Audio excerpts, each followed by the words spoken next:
beaucoup, public de Gatineau! Ah! Ça, c'est quelqu'un qui sait entrer au bon moment, hein, sur mes applaudissements. Alors, vous la connaissez? J'ai pas besoin de vous la présenter. C'est votre directrice de salle, Madame Julie Carrière. Merci, merci. Bonsoir, Marie-Lise. Bonsoir, Julie. Bonsoir, tout le monde. Vous le savez, c'est le moment de l'année où je suis le plus fébrile parce que c'est le moment de l'année où je vais vous dévoiler ce que nous avons mis l'année à vous préparer. Alors, on espère que ça va être comme une bonne pâtisserie, que tous les ingrédients sont là pour que ça lève. Chose certaine, Marie-Lise, elle a su faire lever la salle. Tout d'abord, je veux la remercier d'avoir accepté mon invitation. Ça me fait plaisir, Julie. Ça me fait de la grosse compétition, mais écoutez, je suis capable de vivre avec ça, moi. Je suis habituée d'être derrière, pas devant. Mais avant d'aller plus loin, au nom de tous ici, je veux féliciter Marie-Lise parce que tu es en nomination au 12e Gala des Oliviers, dans la catégorie spectacle d'humour de l'année et aussi dans la catégorie auteur et mise en scène de l'année. Eh oui! Bravo! Merci, merci. Et en plus, si vous n'avez pas eu la chance de la voir en spectacle, ces fauteuils n'attendent que vous, le 25 mai prochain. Merci beaucoup, Julie. Bon, assez parlé de moi maintenant, là. Tantôt en coulisses, j'ai vu un charmant jeune homme. Charmant. Qui adore chanter. Et je crois que vous êtes des gens qui aimez la chanson? Oui, ça tombe bien. Alors, public de Gatineau, voici un chanteur qui va vous faire des extraits de ses meilleurs, de ses plus grands succès. Public de Gatineau, voici Étienne Drapeau. Étienne de Drapeau. Public de Gatineau. Bravo.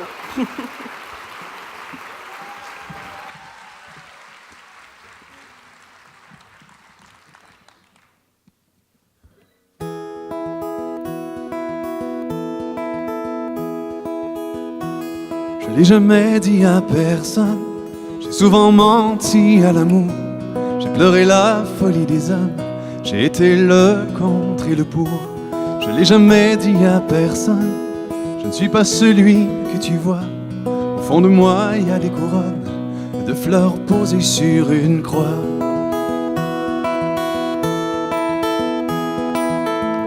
Si je n'ai jamais dit tous ces mots, c'est que l'amour me brûle un peu trop. Mais aujourd'hui, enfin, je le dis comme je l'ai jamais dit à personne. Je t'aime.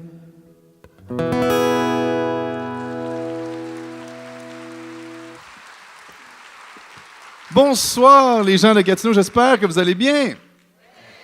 Pour ma part, c'est le bonheur total. Je suis tellement content de vous revoir. Écoutez, j'ai des souvenirs mémorables de mes passages ici. La première fois, c'était sur la grosse scène extérieure. La deuxième fois, c'était à la salle ici. Et je vais avoir le bonheur de venir vous présenter mon 4e spectacle solo à l'automne, un spectacle qui s'intitule « Le monde est beau », dans lequel, bien sûr, je vais vous présenter des nouvelles chansons, mais aussi plusieurs chansons qui ont marqué mon parcours, comme celle que vous venez d'entendre, « Je ne l'ai jamais dit à personne » de mon premier album, et un petit bout de celui-ci que vous allez peut-être reconnaître.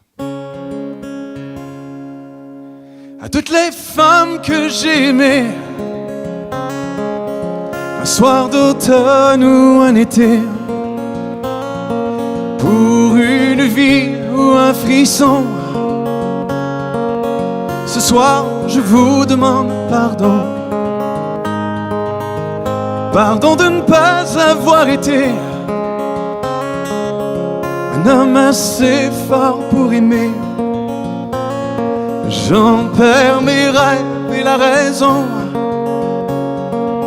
Ce soir je vous demande pardon.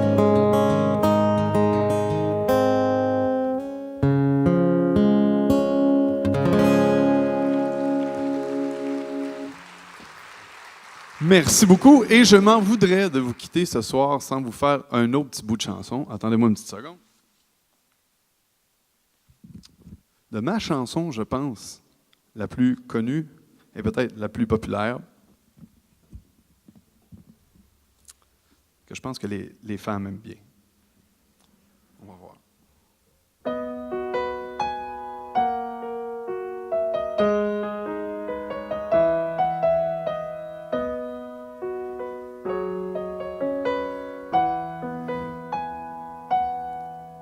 T'es ma femme, t'es la plus belle dans tout l'univers et le ciel.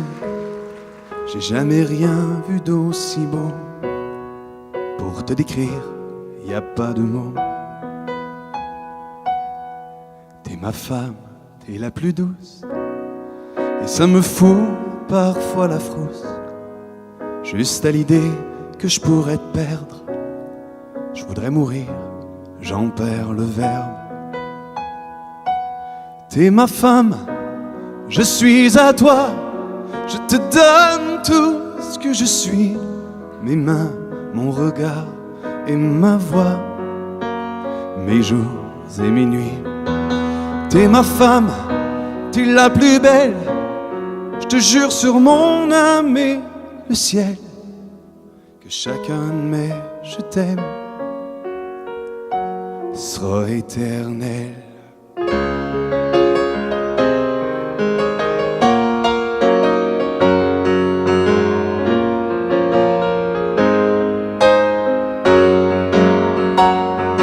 T'es ma femme, je suis à toi. Je te donne tout ce que je suis. Mes mains, mon regard et ma voix. Mes jours et mes nuits. T'es ma femme, t'es la plus belle. Je te jure sur mon âme et le ciel que chacun de mes je t'aime sera éternel.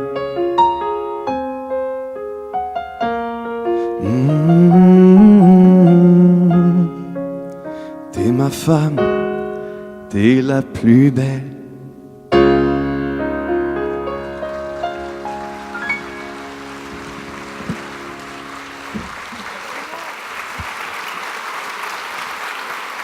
Bravo, bravo.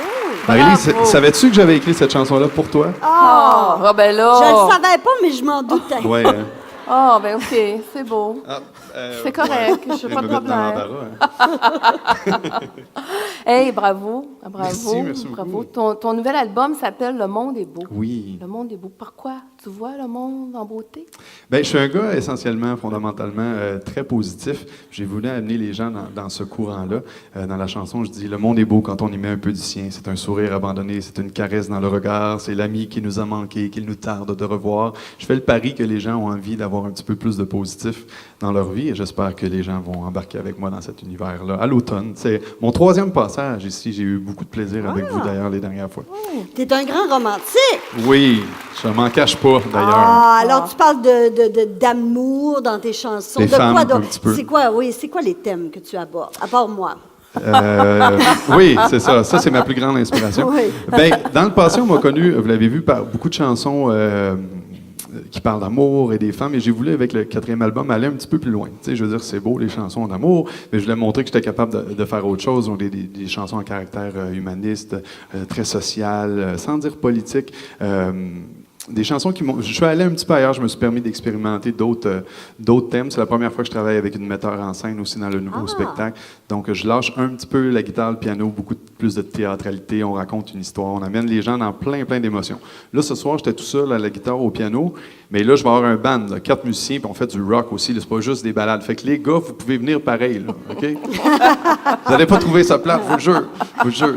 Ben, c'est à l'automne que vous allez avoir le plaisir de le retrouver sur cette scène. Merci Oui, beaucoup, merci. Étienne. Merci. Marie-Lise, t'es tellement gentille, j'espérais que tu me poses une question, tu sais, un peu méchante pour que tu me dises « Je suis méchant ». Non, je Non. peux pas te dire ça. Ben non. C'est fini pour moi, ça. C'est fini, tu le fais plus, ça? Non, elle est Oui, je le fais confortante. encore. Ah, OK, bon, Je je viendrai voir ton spectacle d'abord. OK, va-t'en! Hey, je m'en vais, merci, bye-bye tout le monde. Étienne. Attends, c'est vu, on va là-bas! Bye-bye. Non, c'est pas vrai, j'ai pas envie de l'envoyer comme ça. Il est trop gentil, il est trop c'est gentil. ça. Écoutez, cette année, vous le savez, nous avons dû reporter un spectacle de l'Odyssée Musique et Jazz, soit le concert d'Angèle Dubois et la Pietà, en raison des ennuis de santé d'Angèle. C'est partie remise le 9 octobre. Et maintenant, pour un aperçu de notre nouvelle Odyssée Musique et Jazz, je vous invite à regarder l'écran. Dis-moi ce que je peux faire. Que tu me désires, que tu as besoin de moi.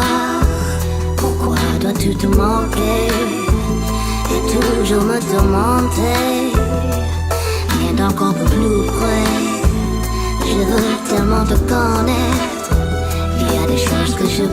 les dire, mais j'aimerais mieux te le montrer.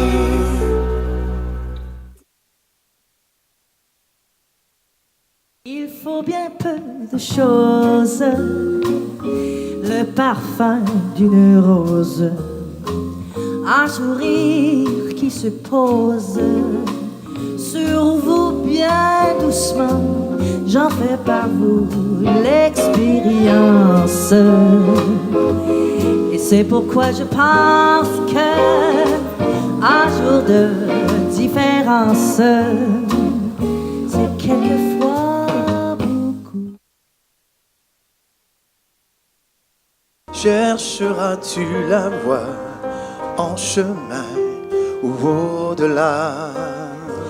La vie m'inonde, je vagabonde malgré la lune qui me renvoie des échos de marée. Aidez-moi.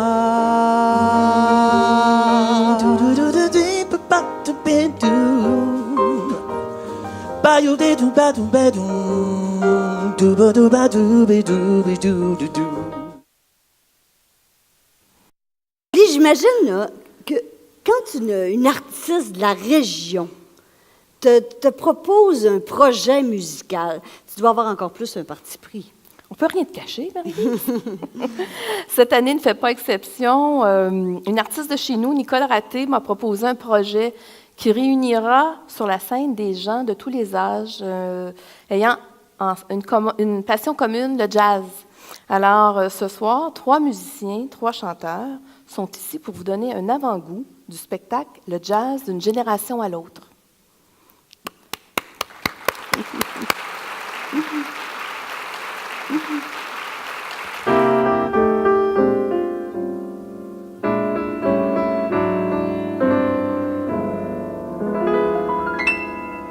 Old man sunshine, listen you, never tell me dreams come true, just try it, and I'll start a riot.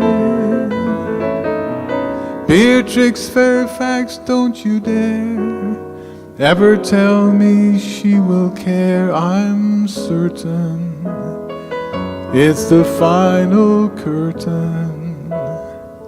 I never want to hear from any cheerful Pollyannas who tell you fate supplies a mate, it's all bananas. They're writing songs of love, but not for me. A lucky stars above, but not for me. I've been again this way, and yet through a Russian play, but not for me. Though I get away, but not for me. Hey, oh, alas, and also lack a day. Although I get this way and get dismissed, but she's not for me.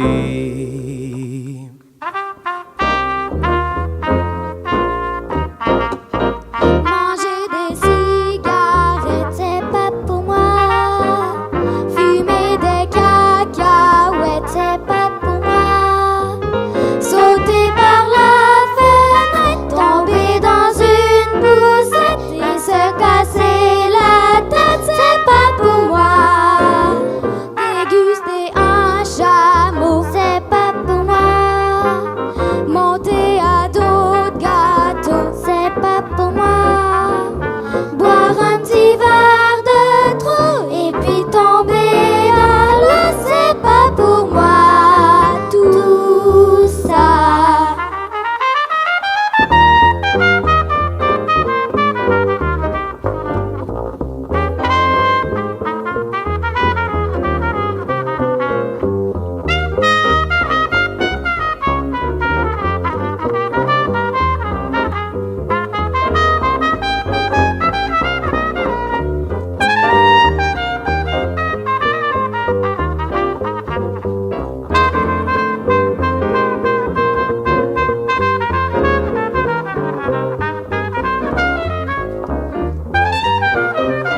c'est pour moi.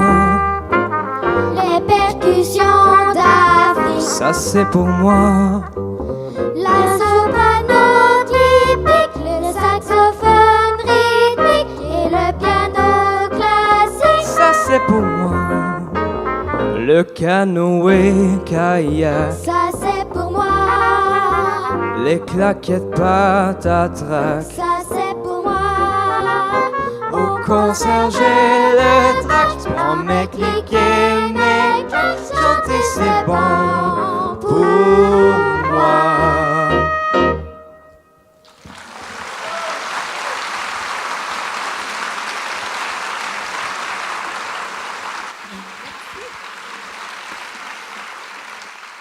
Bonsoir. Bonsoir, Nicole. Ça va Bonsoir. bien? Ça va très bien, oui. Ce soir, on vient d'entendre 6 personnes, mais ce spectacle-là, il va y avoir beaucoup plus de monde. C'est un happening, on peut dire? C'est tout un happening, en effet. C'est la bonne façon de dire comment sera ce spectacle. Évidemment, on a deux jeunes, mais il y aura 10 petits de 5 à 8 ans à peu près. Il y aura 5 pré-ados. Ils vont chanter « J'ai pas fait mes devoirs ». Et il y aura 3, 4 adolescents, 6 adultes, des aînés, du chant en harmonie. Ça va être le jazz va se partager d'une génération à l'autre, donc entre 5 et 75 ans. Et donc, le jazz est le trait d'union entre les générations. Et je peux vous dire à quel point c'est touchant de voir ces tout petits se côtoyer sur la scène avec des 75 ans, par exemple. Et aussi, c'est un spectacle où on va constater que le jazz est une musique beaucoup plus accessible que ce qu'on peut penser. Et vous avez une manière assez particulière de recruter les gens qui participent au spectacle. Oui, ben, pour trouver les tout-petits, évidemment, c'est pas évident, mais j'ai cogné à la porte de toutes les écoles primaires, les professeurs de musique. Je les ai achalés, bien comme faut. Les professeurs de musique, que ce soit au primaire, au secondaire. Et dernièrement, je suis allée à la finale de secondaire en spectacle. C'est là que j'ai découvert la merveilleuse voix de Geoffrey Lemieux, qui fait fureur dans la région en ce moment. Il gagne tous les concours. On a pu le voir à un air de famille aussi. Oui. Il était coaché par Bruno Pelletier. Hein? Et Joanne Blouin, c'est ça. Alors, Exactement. c'est ça, un air de famille. Mais je comprends là qu'il y a toute une voix, tout un range. Puis, est-ce que tu te sers aussi d'Internet pour recruter?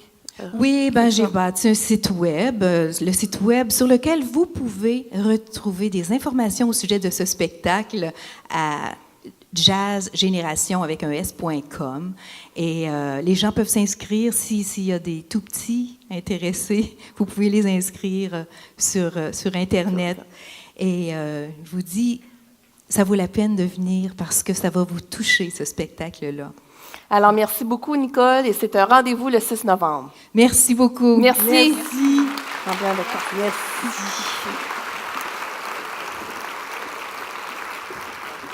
Alors maintenant, le prochain invité est un jeune humoriste rempli de talent qui est en nomination au Gala des Oliviers pour découverte de l'année. Alors, mesdames et messieurs, je vous demanderai de l'accueillir chaleureusement. Voici Jérémy Demé. Il est tout petit. Il va faire sa première à Montréal le 7 mai. Oui. Je peux pas être là, Jérémy. Je Pas m'excuse. grave. Tu vas revenir. J'ai eu ton invitation. Tu vas revenir le voir. Je vais revenir une autre fois. Le parce 8 mai. Le 8, je vais être là le 8, OK? Ton spectacle s'intitule « Ça arrête pas de... » Ça arrête plus de bien Ça aller. arrête plus de bien aller. Oui. Qu'est-ce qui va bien de même? Je décide de focuser sur le bonheur, les amis. Ah, c'est bon. Oui, c'est je bon. trouve qu'on vit dans un monde où il y a beaucoup de négativité. Tu sais, tu ouvres les journaux, puis c'est négatif. Tu regardes la télé, c'est négatif. Moi, je focusais sur le bien-être, sur le bonheur, sur le mieux-être humain. C'est ça, mon show. Alors voilà, et puis je vais essayer de le partager à du monde comme ça. Ah, c'est bon, c'est Fait que bon. tes thèmes sur le bonheur uniquement. Oui, c'est vraiment les thèmes, c'est vraiment l'acceptation de soi. Puis aujourd'hui, on vit dans un monde de technologie où tout le monde communique avec les iPhones. Puis Ouais. on perd le vrai contact humain. C'est C'est pour ça vrai. que j'aime faire un show parce qu'il y a un vrai Toucher, contact. oui, Toucher. c'est vrai, ces C'est que ça. choses-là. Ça, c'est mon cœur qui Ouais. bat pour toi. ça. C'est trop, Jérémy. Ah, non, mais il y a quelque chose qui se contredit là-dedans, par exemple, parce Oui. que je lis ici Oui. que c'est Mike Ward qui Oui. a fait ta mise en scène. Oui. Non, mais c'est vrai. Il y a quelque chose qui marche pas Ça là-dedans. juge, tu sais que ça là. juge, ça juge. Les Ben, petits coquins. Non. Est-ce qu'il est pareil comme metteur en scène ou avec un Non, mais tu micro sais, dans souvent, le nez? les humoristes prennent des gens comme eux, s'associent à le même style. Moi, j'ai voulu m'associer à quelqu'un qui est complètement opposé à moi. Je trouve que ça donne de la couleur. Donc, c'est vraiment l'opposé de Mike, je veux dire. Et puis, Mike met en scène. Il n'a pas touché au texte. Il a mis en scène. Ok. Mais en scène, c'est les lumières, c'est comment tu te places. Est-ce que des fois, il faisait... Oh, Non. il est trop heureux, non? Il est trop- Non, il n'a pas fait ça. Il est trop gentil, non. Non, mais je suis l'opposé de Mike. Je suis vraiment le. Oui, ça, c'est vrai. vraiment- Alors, mais ça donne de la couleur au spectacle parce que c'est vraiment yin-yang. Il faut un opposé pour. Comme une belle femme comme toi, il faut un grand épais comme moi. Tu vois, ça colle, ça colle. Ah ben, ça donne il est le goût. charmant, il est Ça charmant. donne Ça le donne goût le d'aller goût en voir. public de découvrir Jérémy Demé. Merci beaucoup. Merci, Jérémy. Merci à vous. Au revoir. Au revoir. Bye.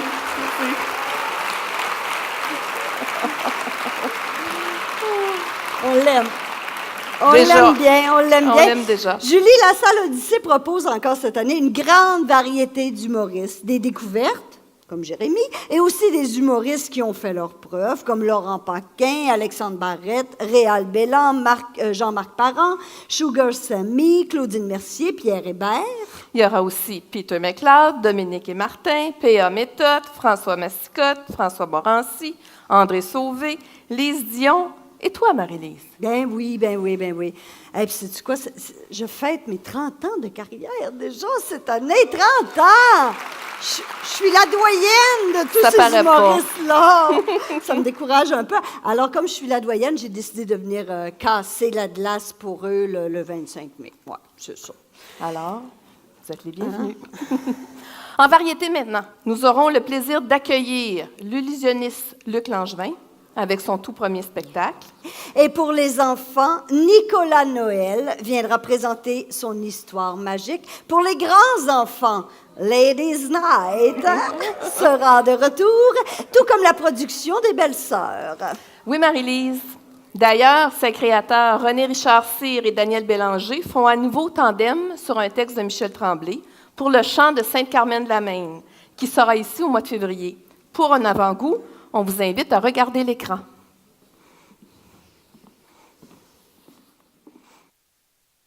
Le monde nous regarde par les vitrines, au coin de la Maine pis de la Catherine, au coin de la Maine pis de la Catherine. Yodelay, yodelay, yodelay, yodelay, yodelay, yodelay. Au coin de la Maine pis de la Catherine, les chiens se mettent à chasser, ça passe qui chante, mais chante pareil, les chiens et chantent le temps est suspendu, le temps est suspendu. Chanterai comme ça jusqu'à la fin des jours, chanterai comme ça jusqu'à la fin des jours, chanterai comme ça jusqu'à la fin des jours. Au coin de la Maine pis de la Catherine, au coin de la Maine pis de la Catherine. Ah, on a hâte de voir ça. Vous savez, en période estivale, l'Odyssée ne fait pas relâche. Et cet été, vous aurez le plaisir de voir deux excellents humoristes, Rachid Badouri et Patrick Groux, ainsi que l'invité qui s'en vient. Il est en nomination au prochain Gala des Oliviers dans la catégorie spectacle le plus populaire de l'année et spécial humoristique de l'année. Son premier spectacle a attiré 260 000 spectateurs et il en a hypnotisé plus de 60 000. À l'automne, il a donné 62 représentations au théâtre Bobino à Paris, dont 25 à guichet fermé. Un homme aux yeux bleus, déconcertants. Mesdames et messieurs, veuillez vous concentrer sur le son de ma voix. Avec le 1, vous relaxez. Le 2, de mieux en mieux. Et voici Mesmer.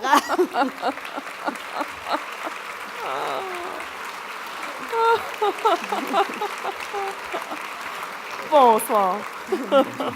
Je l'ai quand même bien, Mesmer, hein? Il manquait le 3. Il manquait le 3, c'est pour ça que ça n'a pas marché. C'est arrêté à 2, ça prend le 3. C'est vrai qu'il y a des yeux bleus. Est-ce qu'il y en a qui dorment déjà hypnotisants. ici? Non?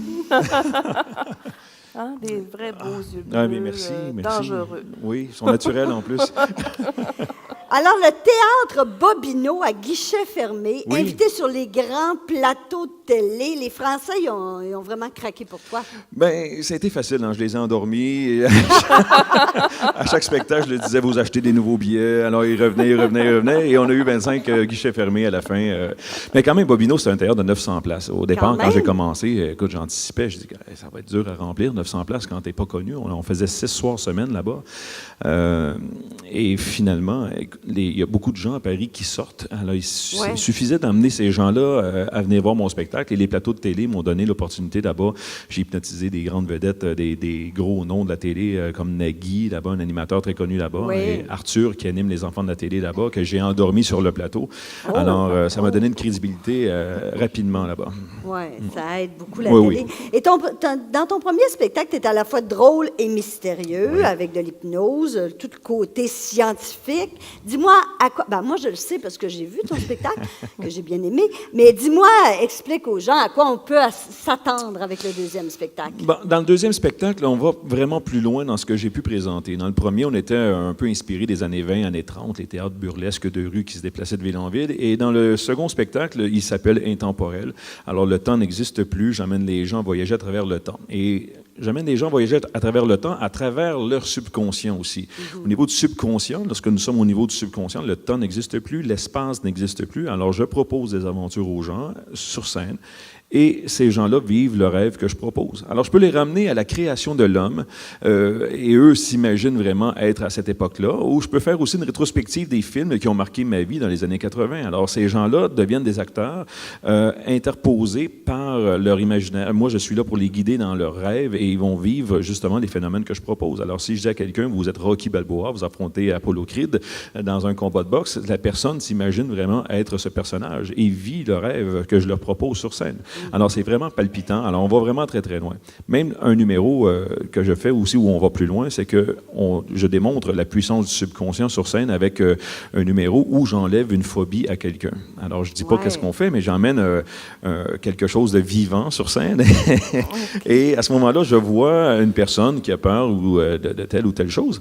Et je prends cette personne-là, je l'emmène sous hypnose. Et avec 30 secondes de préparation, je réussis à faire changer son point de vue par rapport à ça. J'enlève cette phobie-là à cette personne-là sur scène. Alors, c'est pour montrer que notre subconscient est puissant que je fais ce numéro-là. Et la mise en scène me sert justement à le faire comme ça. OK.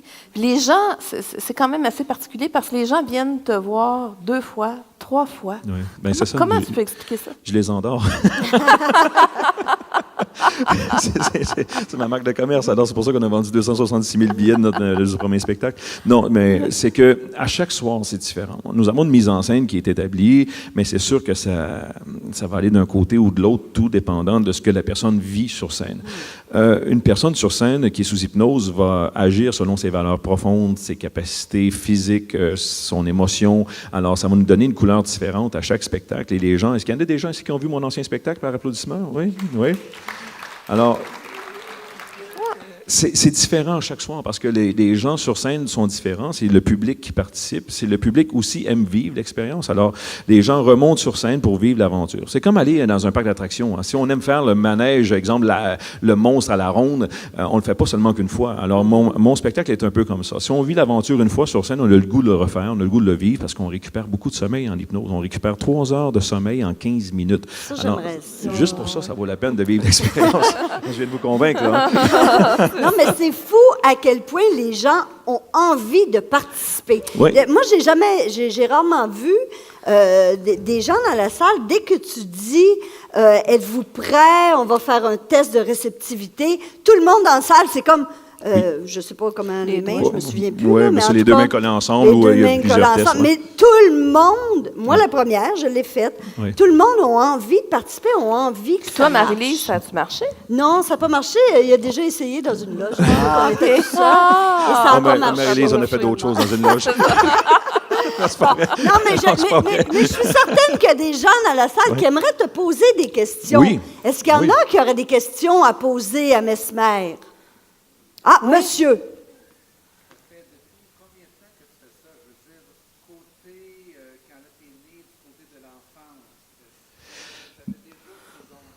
Oui, bon, Une bonne question. Les gens associent ce que je fais à un don, mais ce n'est pas un don. C'est des techniques que j'ai développées avec les années. J'ai commencé très jeune, à 7 ans. Mon grand-père m'a initié à l'hypnotisme, à me donner un livre sur la puissance du magnétisme, la force du subconscient. Et j'ai commencé avec ça. Et j'ai appris l'hypnose et les techniques comme le magnétisme, le transfert d'énergie, la télépathie, tout ça, ça vient avec. Alors, j'ai appris ça très, très jeune. J'avais 7 ans quand j'ai commencé à faire ça. Et j'avais peut-être le talent à maîtriser ça de façon rapide. Ou parce que j'ai commencé jeune, ça a été plus facile pour moi, je ne sais pas. J'ai commencé tellement jeune que je ne peux pas savoir si c'est vraiment parce que j'avais le talent ou c'est parce que j'ai commencé jeune.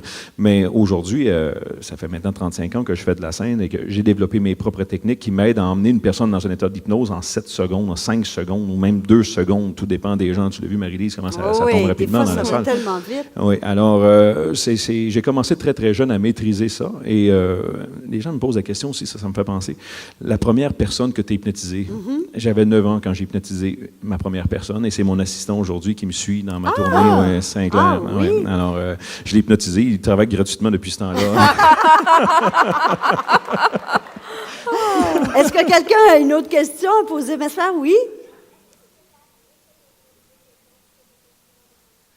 Bonne question, ça aussi. On me Quelqu'un demande... qui n'a pas été capable de sortir de l'hypnose après. Oui, ça arrive au moins 4-5 fois par année. Non, c'est pas vrai. Non, mais les gens ont peur de ça. Les gens se disent, écoute, et c'est la plus grande crainte des gens, souvent, c'est « Ah non, moi, je veux pas le faire. » Tout d'un coup, que je reste endormi, que je me réveille plus jamais, ça s'est jamais fait. Tout le monde qui tombe dans un état hypnotique ou qui vit l'expérience d'être dans un état hypnotique vont se réveiller. Même si je décède sur scène pendant que quelqu'un dort, cette personne-là va s'éveiller elle-même parce que le sommeil hypnotique se transforme en sommeil naturel et la personne se réveille. On ne sait juste pas quand elle va se réveiller. Non, mais on a fait des tests. La science a fait des tests. Et la personne qui a dormi le plus longtemps sous hypnose, elle a dormi 32 heures en ligne. Wow! 32 heures. Ça, tu récupères un an. À raison de 3 heures ou 15 minutes, oui. mais c'est fou, par contre, quand tu as déjà réussi à hypnotiser quelqu'un, ça te prend même pas 10 secondes et il va tomber tout de suite dans un état. Comment ça se fait, ça? C'est que le contact est fait, la programmation, le chemin, on pourrait dire le chemin est tracé entre le conscient et le subconscient. Une fois que la personne a vécu cette aventure-là, son cerveau sait comment réagir. Alors, quand j'arrive devant une personne, moi, je sais comment je l'ai programmé aussi. Alors, c'est une programmation neurolinguistique et à ce moment-là, je peux refaire le même mouvement, le même mot, la même musique et cette personne-là retombe dans cet état rapidement. Alors, ce qui est magnifique là-dedans, c'est qu'on a tous des forces en nous. On ne se sert pas de ça, mais on peut apprendre à s'en servir pour améliorer notre santé, améliorer notre capacité d'apprentissage. Alors, même physiquement, on peut travailler sur notre physique et guérir plus vite. Il y a des grands brûlés qui se servent de l'hypnose et qui guérissent 7 fois plus vite qu'une personne qui ne se sert pas d'hypnose. Alors, c'est vraiment très puissant, la force de l'esprit, et mon show sert à ça. C'est sur une base humoristique, ça, c'est sûr. Alors, vous allez sortir de là, vous allez rire du début à la fin, même avoir mal au ventre tellement que c'est drôle. Mais c'est pas moi l'humoriste, là. C'est les gens interposés sur scène qui sont drôles. Absolument. Alors, c'est vraiment quelque chose de palpitant à voir. Et je dois dire aussi, il y a des gens qui ont peur de ça, mais c'est sur une base volontaire. Vous pouvez assister au spectacle sans être interpellé sur scène. Je demande aux gens de façon volontaire s'ils veulent monter, et c'est eux qui font l'expérience. Bon, écoutez, c'est maintenant le temps, le moment de vous présenter l'Odyssée Théâtre. Cette année, on vous invite à plonger dans des univers teintés de modernité et du passé, à la fois intrigants, drôles ou colorés, grâce à des créateurs et des comédiens de renom que nous nous empressons de vous présenter, Marie-Lise et moi. Notre première production, 12 hommes en colère, des productions Jean-Bernard Hébert. Pour vous en parler, un habitué de nos lancements, c'est son 20e, Jean-Bernard Hébert, accompagné du comédien Vincent Bilodeau. Benoît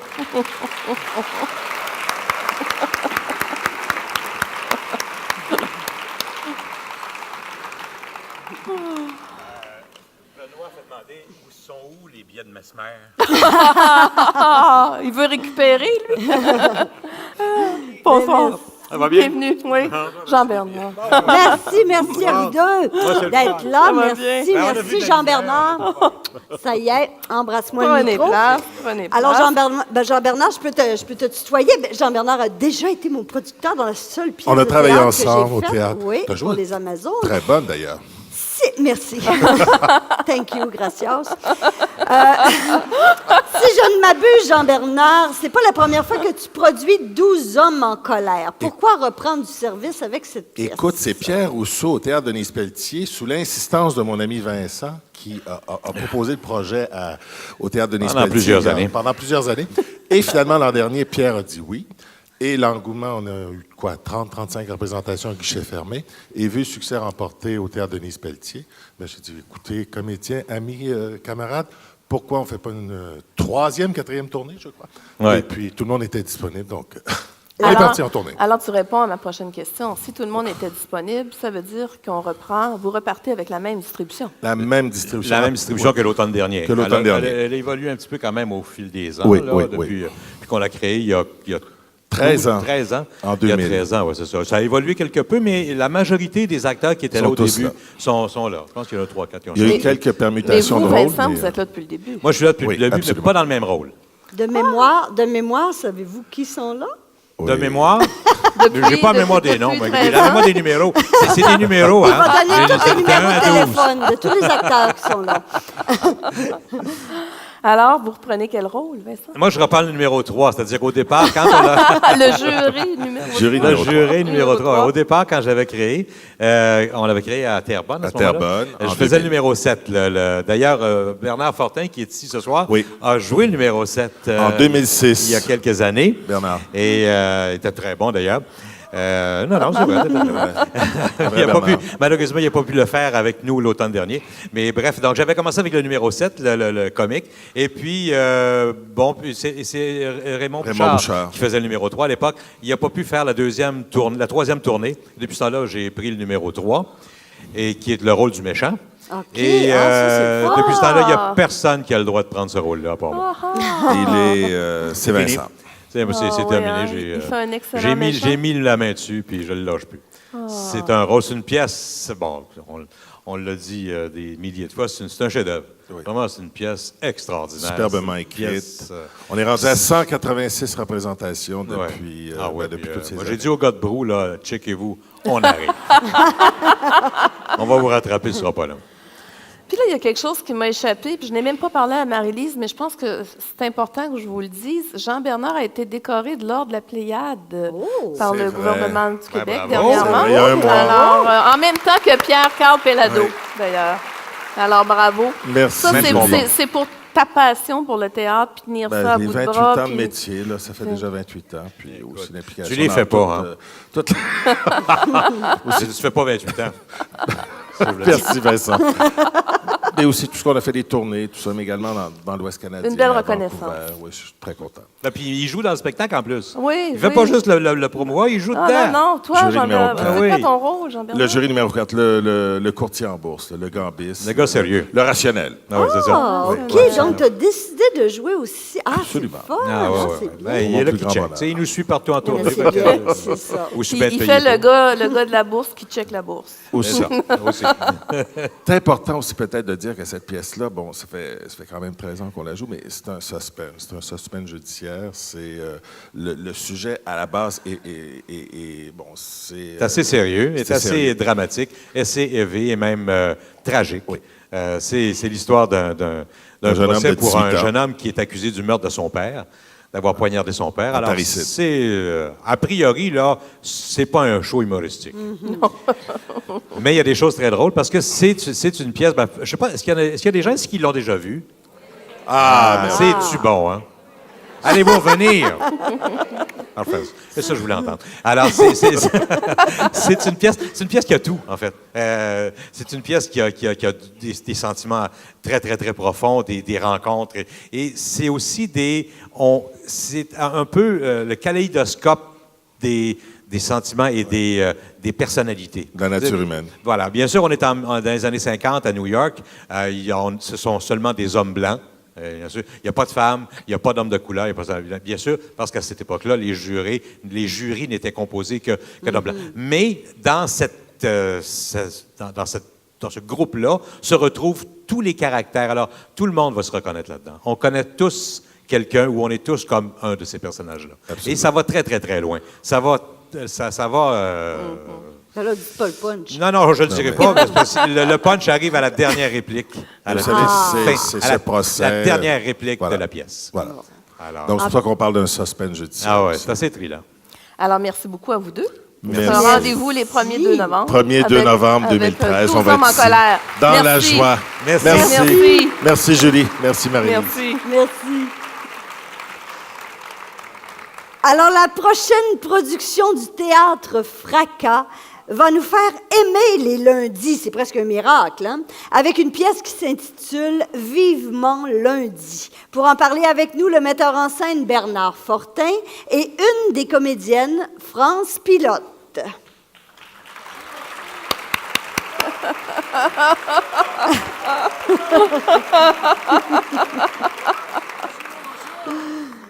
Bonsoir. Bienvenue. Bonsoir. On s'embrasse. On s'embrasse. Bernard, je t'embrasse.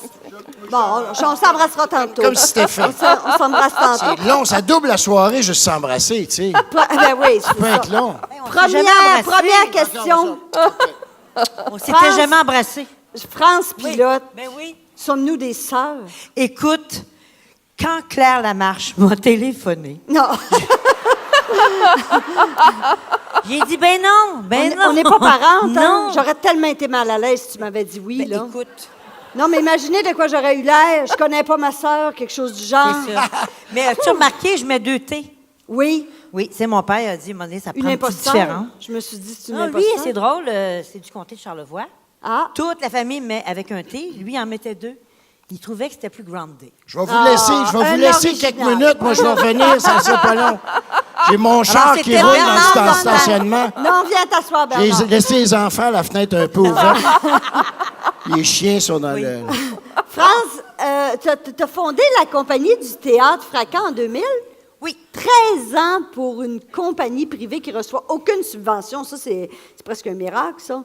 C'est la passion qui fait durer... oui. Non, c'est les comédiens qui payent la production. Ah, c'est ça! On en parle pendant la pièce.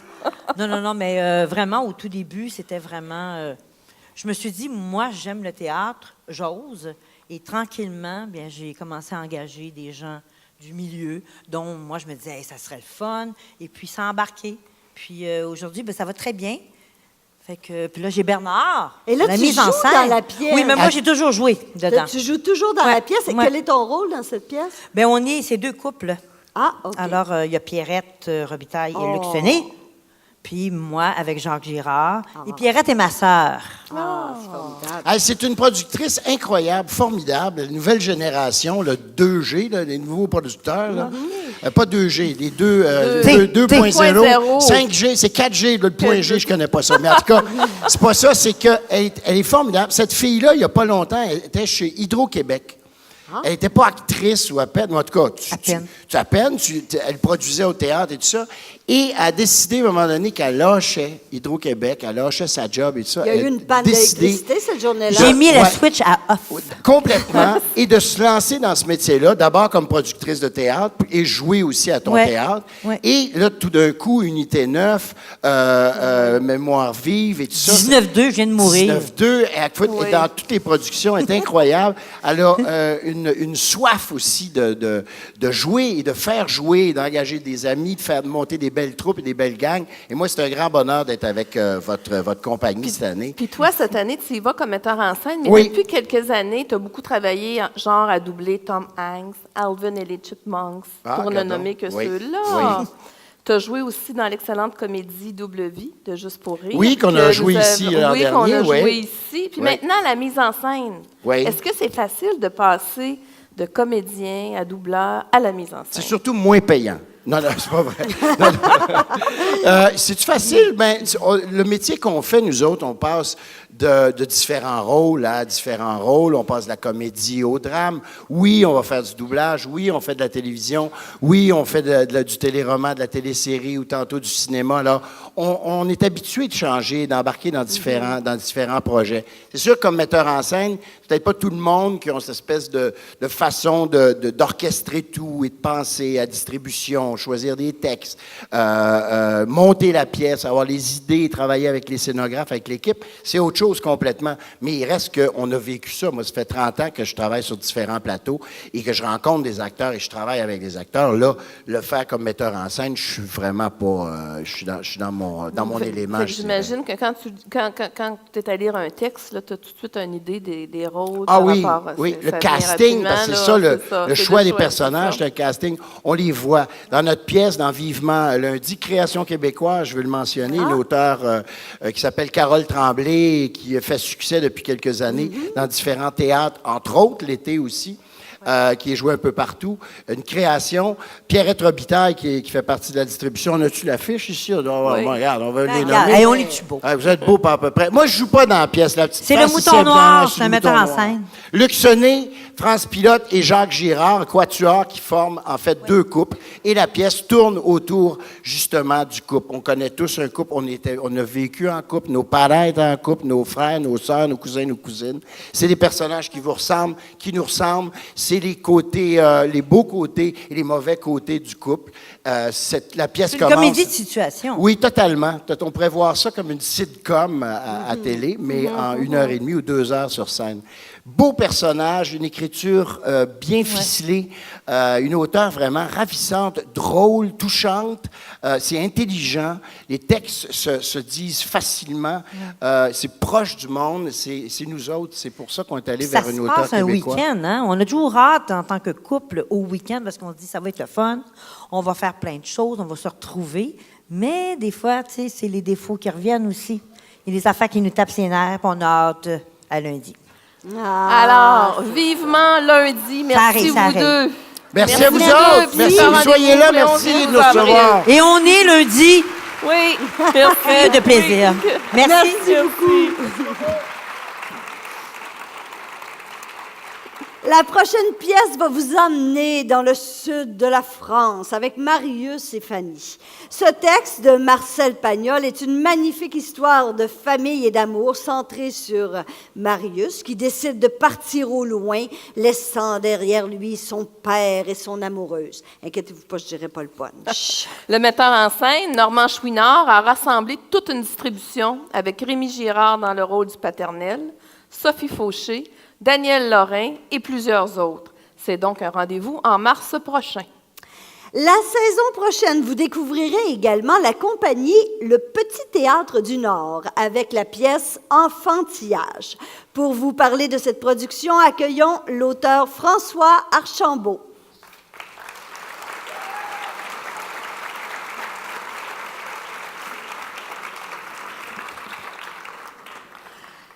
Allô. Bienvenue. Bonjour François, embrassons-nous. Ça y est. Alors François, on peut se tutoyer? Oui, on peut faire ça. Oh, on ne se connaît pas beaucoup, là, mais quand même. François, tu as remporté le masque du meilleur texte original pour la Société des loisirs en 2003. Oui. Et j'imagine que quand tu as remporté un prix semblable, il doit y avoir une pression énorme quand tu es en train d'écrire la prochaine pièce? Bien, la première chose, je pense, qui venait avec le prix, c'était un chèque de 10 000 $. Ah, ça c'était le fun. Bon. La deuxième chose, c'était effectivement la pression. Oui, après ça, j'ai plus été capable d'écrire. J'ai arrêté d'écrire pendant quelques années. Puis là, j'essayais de me remettre à écrire, puis ça ne marchait pas. J'arrêtais toujours après 11 pages. Ah oui? Ouais. Pour vrai, c'était la pression. Puis là, ce qui fait que ça a donné comme plein de pièces de 11 pages. Puis ça a été la pièce, c'est une pièce à sketch finalement que j'ai écrite, qui s'appelle Enfantillage. C'est comme ça que j'ai surmonté le poids de... Ah! Et cette pièce-là porte aussi sur le couple, le rôle de parent. Est-ce que tu crois qu'il existe une famille idéale? Ou... En fait, peut-être la mienne, je dirais. Chanceux. Non, en fait, moi, je trouve ça c'est assez facile d'avoir des enfants. C'est pas ça mon problème. Moi, mon problème, c'est surtout les autres parents. Parce que les enfants, dans le fond, ce que tu fais avec eux autres, c'est tu lèves un peu le ton, puis ils finissent par écouter. Mm-hmm. Mais, veux pas, tu es obligé de les envoyer à l'école, puis là, ils rencontrent d'autres enfants, puis là, tu es un peu confronté aux valeurs des autres parents, en fait. Ouais. ou à l'absence de valeur des autres parents. Fait que, non, c'est ça. Fait que l'enfantillage, ça parle de ça, d'un peu du choc. C'est comme des espèces de joutes verbales entre des parents. OK. Et donc, oui, qu'est-ce que tu allais dire? OK, c'est entre des parents qui... En fait, oui, il n'y a pas d'enfants dans la pièce. Non, c'est vraiment ça. juste des scènes de parents, mais qui se comportent un peu comme des enfants. Ah, OK. D'où le titre Enfantillage. C'est ça. Est-ce qu'ils jouent plusieurs rôles, c'est les personnes qui sont dans la pièce? Oui, ils jouent plusieurs rôles. Donc, c'est une pièce à sketch, donc plusieurs scènes. Par exemple, on a une espèce de père qui a décidé de protéger son enfant contre la violence. Et donc, son garçon n'a jamais vu de fusil, ni en vrai, ni en film, tout ça. Tu as des affaires comme ça. Tu as une mère qui a décidé d'abonner son enfant à un site pornographique pour faire son éducation sexuelle. Des choses comme ça. Ah, c'est fascinant. Mais c'est sur le mode absurde. Dois-je le mentionner? Les gens se rencontrent dans des valeurs contradictoires, finalement. Oui, c'est ça. En fait, c'est le mode parent ferme qui rencontre le parent mou. C'est ça. C'est beaucoup de scènes de parents fermes contre parents mous. Je ne vous dis pas qui gagne, là, mais ça joue dur. Et la distribution pour relever ces rôles? Ils sont là. Ils sont en train de répéter en ce moment parce qu'on crée la pièce dans une semaine à la Licorne. OK. Ils ne sont pas encore drôles, mais ça va venir. Louise Cardinal, qui est là, si je me souviens bien, Luc Bourgeois, Mélanie Saint-Laurent et Sébastien Gauthier, qui ont l'air tellement plus détendus que la dernière fois que je les ai vus. Oh oui, hein? Je suis certaine. Ils sont très stressés. Mais ça va aller, ça va être bon. Ah, j'en doute pas avec un sujet pareil.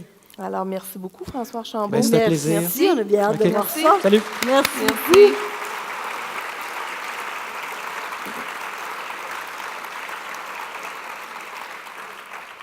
Nos deux prochaines productions. L'une nous vient des tournées Jean Duceppe. Elle s'intitule « Les peintres du charbon ». L'autre nous vient du TNM et s'intitule « Le murmure du coquelicot ». Sans plus tarder, accueillons les comédiens Pascal Monpetit et Gabriel Sabourin.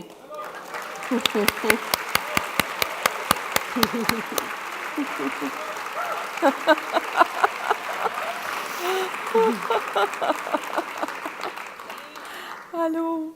Allô, allô. Merci. Bon. Tu as l'air à me désirer, Gabriel. Je me sens désirée. J'ai entendu un oui. Non, ça fait plaisir. Ça, c'est vraiment... Mesmer, est-ce que je peux vous dire quelque chose? Oui. Mesmer, ça marche. Hein? Il m'a hypnotisé 3 fois. Ah oui? Oui. Puis c'est pas truqué. Moi, j'ai dit, je ne vais pas bluffer. Là, on va essayer, mais je ne veux pas rien bluffer. Il m'a mis au sol là, en quelques secondes, 3 fois. Puis c'est vrai que ça repose. On en redemande. Ah oui, c'est génial. Oui. Est-ce que tu l'as essayé tantôt encore dans les coulisses? Non. OK. Après, peut-être. Merci de vous être déplacé et d'être là ce soir. Gabriel, tu travailles beaucoup pour la télé et pour la scène aussi. Qu'est-ce qui t'amène à revenir toujours sur la scène? Est-ce que c'est les gangs? La passion, et le public surtout. C'est le public, je pense. C'est là où ça se passe. Parce que c'est sûr que sur les tournages, on est un peu dans notre coin. On essaie de penser aux gens qui vont voir ça plus tard. Des fois, c'est 6 mois plus tard. Des fois, c'est 1 an plus tard. Des fois, c'est 2 ans plus tard. Mm-hmm. Tandis qu'au théâtre, c'est toujours instantanément. On sait si ça marche ou si ça ne marche pas. Et c'est très, très, très inspirant. D'ailleurs, il y avait même... c'est Susan Sarandon, l'actrice américaine. J'avais lu quelque chose dans une revue à un moment donné qui m'avait fait rire. Quand elle est allée recevoir son prix, son Tony Award pour les pièces de théâtre sur Broadway, elle avait dit, en recevant son prix, elle avait dit, on me demande souvent, c'est quoi la différence entre le cinéma et le théâtre? Elle dit, pour moi, c'est comme entre me masturber et faire l'amour. Elle a dit ça devant l'Assemblée au complet, comme je viens de le faire quand même. Ça fait son Mais effet, vous penserez à ça chez vous en rentrant ce soir. C'est assez étonnant. C'est une belle image. Dis-moi, Les peintres du charbon, ça, c'est une pièce basée sur un fait réel. Est-ce que tu pourrais nous parler un peu de cette histoire qui est vraiment fascinante? Oui, c'est une pièce de Lee Hall, qui est un Britannique, celui qui a écrit Billy Elliot. Le film et ensuite la comédie musicale. Et il s'inspire beaucoup des régions où il a vécu enfant. Et c'est une histoire qui s'est passée dans une ville près de chez lui qui pourrait ressembler à Val-d'Or ou quelque chose comme ça, où c'est des mineurs qui, dans les années 30, ont pris un cours d'histoire de l'art, qui était offert par le syndicat. Et leur professeur les a un peu inspirés et ils se sont mis à peindre. Et dans ces mineurs-là, il y avait certains des individus qui avaient des talents assez exceptionnels. Et ils sont devenus une espèce de buzz en Angleterre dans les années 30, c'est-à-dire qu'un espèce de mouvement de peintres naïfs. Et ils sont devenus assez connus. Et ils continuaient de travailler dans la mine et en même temps, le soir, ils peignaient. Et ça marchait. Alors, ils ont été exposés un peu partout. Et je ne vous raconte pas la suite pour ne pas dévoiler les punchs de la pièce. Alors, c'est une histoire vraie et on voit les vrais tableaux de ces mineurs-là, les peintres d'Ashington qui s'appelaient. Non, mais c'est formidable. En fait, c'est sûr. Est-ce que l'art est accessible à tout le monde? Est-ce que tout le monde peut être un artiste ou pas? Et ça pose ces questions-là. Tout ça avec la sensibilité de cet auteur-là qui a le sens du punch et des répliques assassines et des histoires qui touchent beaucoup, comme on l'avait vu dans Billy Elliot. Et est-ce que ton personnage est un de ces peintres qui se découvre? Moi, je fais le professeur. Oh, le professeur! Alors oui, le snob qui arrive un peu de Londres, le professeur en histoire de l'art, et qui leur parle d'auteurs, de peintres, pardon, qui ne connaissent pas du tout et qui parlent des grands tableaux de Michel-Ange. Puis les mineurs sont là, qui regardent ça, qui font « Mais c'est quoi ce Michel-Ange? C'est quoi? » Ils ne sont jamais sortis de leur patelin. Okay. Alors, c'est une histoire très touchante autour de ça. J'imagine. Beau personnage, en plus. Oui. Je fais le snob, quoi. Je suis habitué. Pascal, dans le Murmure du Coquelicot, c'est un projet assez spécial entre le Théâtre du Nouveau Monde et la compagnie de théâtre Les Sept Doigts de la Main. C'est-à-dire que le TNM a embarqué dans un projet comme ça où on va marier le théâtre et le jeu, et le cirque. J'essaie d'imaginer comment vous allez vous promener dans ces scènes-là. Alors, la compagnie de cirque Les Sept Doigts de la Main, c'est une compagnie qui fait un cirque plus intime que, par exemple, ce qu'on peut voir au Cirque du Soleil. Il n'y a pas beaucoup de gréements, d'accrochage. C'est souvent à la mitaine. Là. C'est vraiment... C'est des gens incroyablement créatifs qui tournent d'ailleurs en passant à travers le monde. Je regardais leur feuille de tournée. Ils sont en Amérique du Sud, partout en Europe. À New York, ils sont à Los Angeles pour quelques semaines en ce moment. Oui. Et donc, oui, effectivement, Sébastien Soldevilla, donc le directeur artistique, et sa femme Shanna ont voulu faire un mariage avec le théâtre. Et l'histoire, dans sa forme actuelle, c'est l'histoire d'un comédien, d'un vieux comédien en fin de carrière, qui a eu une carrière avec des hauts et des bas. Il fait un peu de commerciaux, il fait des rôles secondaires, bon, c'est comme ci, comme ça. Et là, il est appelé à une audition pour faire le rôle de sa vie. On lui dit, ça va être le rôle de ta vie. Alors, il se présente, et en fait, le rôle de sa vie, c'est le rôle de sa vie. Oh! Et c'est Rémi Girard qui va jouer ça. Ah, je pensais que c'était toi qui... Non. Moi, je vais vous faire l'amour. Toute la ville de Gatineau, je vais vous faire l'amour. Parce que le théâtre... OK. Mais non, mais moi, je fais une espèce de... Je fais la metteur en scène, mais qui devient presque une psychanalyste en même temps, parce que là, il se met à raconter sa vie, et c'est ancré dans la réalité, mais après ça part dans des rêves, dans des loops, dans des rêves, et les artistes de cirque, les 6 artistes de cirque qui vont être sur scène avec nous, d'une certaine façon, illustrent toute la psyché, la vie intérieure de ce gars-là, en flottant dans les airs autour de lui, en accentuant les mouvements de sa pensée, etc. Alors, c'est intéressant. Oui. OK, donc tu n'as pas été obligé de prendre de cours de contorsionniste pour faire le rôle. Je peux tenter, si vous voulez, je peux tenter une chandelle.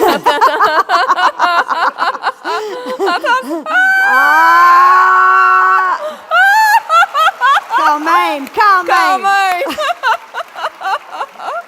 Ces lunettes. Elle pourrait faire... Je vais le payer cher. Pascal, t'es épatante.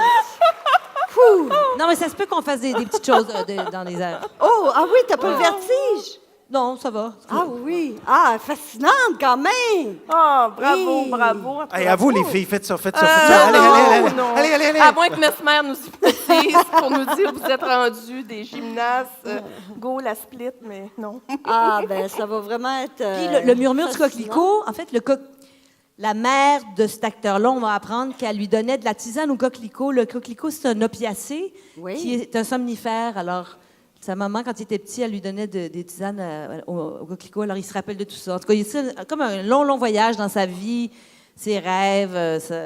C'est très poétique, j'ai l'impression. Puis, en même temps, l'auteur et metteur en scène, il est très drôle. Alors, je prévois que ça va être assez comique aussi. OK, c'est l'auteur qui fait la mise en scène aussi. Ouais. Ah, fascinant. Ben, merci beaucoup. Merci à vous deux. Merci à vous deux. Merci beaucoup.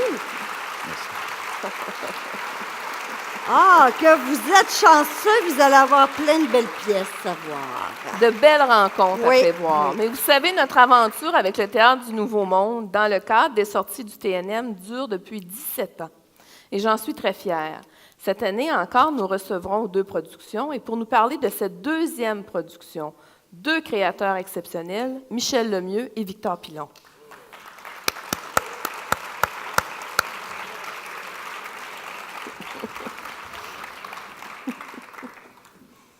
Bonsoir. Merci Bonsoir. On s'embrasse. On a embrassé tout le monde. Juste Bernard, je n'ai pas embrassé. J'ai quasiment des remords. Bonsoir. Bonsoir. C'est vraiment impressionnant ce que vous faites. Je vous préviens, on ne fera pas la split. Non, vous ne ferez pas la split ce soir. Ni la chandelle. Ni la chandelle. Ni la chandelle. Avant qu'on parle de votre production, Icar, je veux rappeler aux gens que le travail magnifique qu'ils ont fait avec La Belle et la Bête, pour ceux qui ont vu La Belle et la Bête, ce sont les créateurs de cette pièce-là. Il est la belle et je suis la bête. Alors, cette fois-ci, vous avez décidé d'exploiter le mythe d'Icare. Pourquoi? Ben parce que c'est les mythes, hein, ça fait partie de notre inconscient, en parlant comme Pascal. En fait, La Belle et la Bête, c'était un conte pour enfants qu'on s'est fait raconter quand on était petit par nos grands-parents, par nos parents. C'est comme un mythe aussi, hein, les contes pour enfants. C'est des vieilles histoires qui parlent de l'humanité. Puis l'humanité, ben, n'a pas changé depuis des milliers d'années.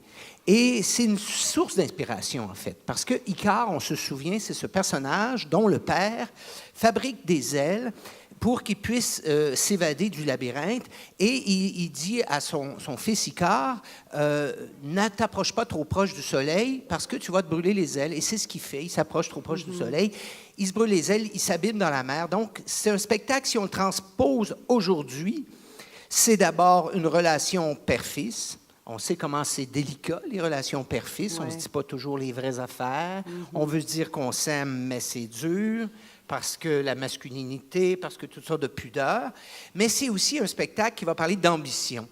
On a tous le goût d'avoir plus. Plus d'argent, plus de sexe, plus de pouvoir, plus de gloire, plus.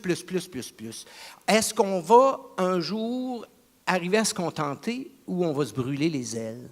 Alors, c'est un peu de ça que ça raconte, le spectacle. Tout ça. C'est simple, c'est tout ça. Puis encore une fois, côté visuel, ben, vous nous en mettez plein les yeux. Comme dans Le Roi Lion, vous aviez des comédiens sur scène et des projections de personnages. Des projections virtuelles, en fait, comme des hologrammes sur scène. C'est ça, vous allez utiliser ça encore? Oui, totalement. Et on fait comme dans La Belle et la Bête, on travaille aussi, on déborde le cadre de scène avec des projections dans la salle. Donc, ça devient un petit peu du théâtre immersif. Mais l'idée, en fait, c'est d'émerveiller les gens. Et par l'émerveillement, quand le public est émerveillé, tout d'un coup, il devient comme... on dirait qu'il y a une petite porte qui s'ouvre. C'est la porte de l'innocence, la porte de l'enfance. Et quand cette porte-là est ouverte, ben, elle peut rester vacante, mais c'est le temps pour nous, les artistes, et pour les artistes sur scène, c'est le temps d'arriver avec des émotions, d'arriver avec des propos, parce que la porte est ouverte. Les gens cessent d'être des adultes cartésiens. Ils redeviennent un peu émerveillés comme dans l'enfance. Et c'est important aussi, je pense, dans nos vies, d'être confrontés à quelque chose qu'on ne comprend pas. On ne sait pas trop comment est faite cette magie-là. Ouais. Et je pense qu'on a besoin d'onérisme, de poésie dans nos vies. Et pour nous, c'est important. Et on a joué aussi, on est venu aussi avec La Tempête de Shakespeare, qu'on a joué ici aussi à Gatineau. Alors, ça fait partie d'un langage qu'on a développé. Nous aussi, on fête nos 30 ans l'année prochaine de travail de compagnie. On va se faire un gros party ensemble. Tout à fait, virtuel. Vous invitez chez nous. Alors, gros party, il y a juste nous trois, tout le monde est virtuel. Alors, c'est ça. Alors, nous, c'est un langage qu'on développe depuis 30 ans, d'émerveiller les gens et de mettre plein la vue, plein le cœur et plein d'émotions. C'est ça, quand on voit ce que vous faites, c'est ça qui nous arrive, ça vient nous toucher. C'est intéressant qu'on ramène ces productions-là ici parce que les gens, vous avez un public ici, les gens savent un peu à quoi s'attendre parce qu'ils ont vu La Tempête, ils ont vu La Belle et la Bête, puis on dit, bon, ben écoute, encore du pilon le mieux. Tout à fait. Puis nous, c'est vraiment un grand privilège de venir en région parce que, bon, nos spectacles, on voyage partout à travers le monde, on se renvoie en Asie, on a été jouer La Belle et la Bête à Paris et en France. Alors, on n'a pas l'occasion souvent de venir en région. Alors, on se dit, bon, là, les Québécois vont pouvoir avoir accès à ce genre de travail. Et Victor vient de la région, hein? Hey, oui, absolument, oui. C'est c'est un gars de la région. Oui. Alors, merci. Merci beaucoup, messieurs. Merci à vous. Puis, merci. C'est un rendez-vous en février et mars. Merci, au revoir. Bravo. Mesdames et messieurs, c'était l'Odyssée Théâtre, mais ce n'est pas tout pour le théâtre. Nous avons pour vous une autre production qui sera présentée hors série. C'est une folle comédie de l'auteur français Georges Feydeau. Et qui de mieux pour nous en parler que le directeur artistique et comédien Benoît Brière?